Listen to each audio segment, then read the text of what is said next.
S മീഡിയയുടെ പുതിയൊരു latest informative educational വീഡിയോയിലേക്ക് സ്വാഗതം ചെയ്യുകയാണ്. കേരള സർവകലാശാല ഒന്നാം വർഷ BEd പ്രവേശനവുമായി റിലേറ്റ് ചെയ്ത് ഗവൺമെൻറ് എയ്ഡഡ് സ്വാശ്രയ KUCT കോളേജുകളിൽ ലൈവായിട്ട് college level spot allotment August 9-ന്, അതായത് നാളെ നടക്കുന്നതാണ്. കേരള സർവകലാശാലയിട്ട് അഫിലിയേറ്റ് ചെയ്തിട്ടുള്ള ഗവൺമെൻറ് എയ്ഡഡ് സ്വാശ്രയ KUCT കോളേജുകളിലേക്കാണ് ഒന്നാം വർഷ BEd കോഴ്സുകളിൽ ഒഴിവുള്ള സീറ്റുകളിലേക്ക് സ്പോട്ട് അലോട്ട്മെന്റ് നടത്തപ്പെടുന്നത്. നിലവിൽ കേരള സർവകലാശാല അഫിലിയേറ്റ് ചെയ്തിട്ടുള്ള കോളേജുകളിൽ BEd കോഴ്സുകളിൽ അഡ്മിഷനുള്ള വിദ്യാർത്ഥികളെ പ്രസ്തുത സ്പോട്ട് അഡ്മിഷനിൽ പരിഗണിക്കുന്നതായിരിക്കില്ല.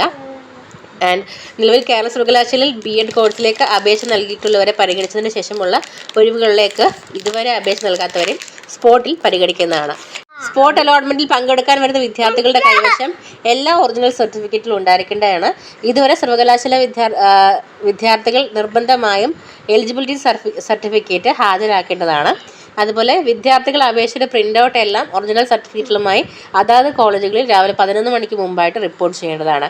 ഈ ഒരു സമയം കഴിഞ്ഞ് വരുന്നവരെ അഡ്മിഷൻ ആവശ്യമായ മതിയായ രേഖകളില്ലാത്ത വിദ്യാർത്ഥികളെയും ഒരു കാരണവശാലും പരിഗണിക്കുന്നതായിരിക്കില്ല. ഒന്നിൽ കൂടുതൽ കോളേജുകളുടെ സ്പോട്ട് അലോട്ട്മെന്റിൽ പങ്കെടുക്കുന്നതിലേക്കായി വിദ്യാർത്ഥി സാക്ഷ്യപത്രം നൽകി രക്ഷകർത്താവിന് പ്രതിനിധിയുടെ സഹായം പ്രയോജനപ്പെടുത്താവുന്നതാണ്. ബാക്കിയുള്ള ഡീറ്റെയിൽസ് എല്ലാം തന്നെ സൈറ്റിൽ അവൈലബിൾ ആണ്. അത് ചെക്കൗട്ട് ചെയ്യുക. ഏതൊക്കെ കോളേജുകളാണ്, എത്രത്തോളം സീറ്റും കാര്യങ്ങളൊക്കെ ഉണ്ടെന്നുള്ളത് സൈറ്റിൽ അവൈലബിൾ ആണ്. അത് ചെക്ക് ചെയ്യുക.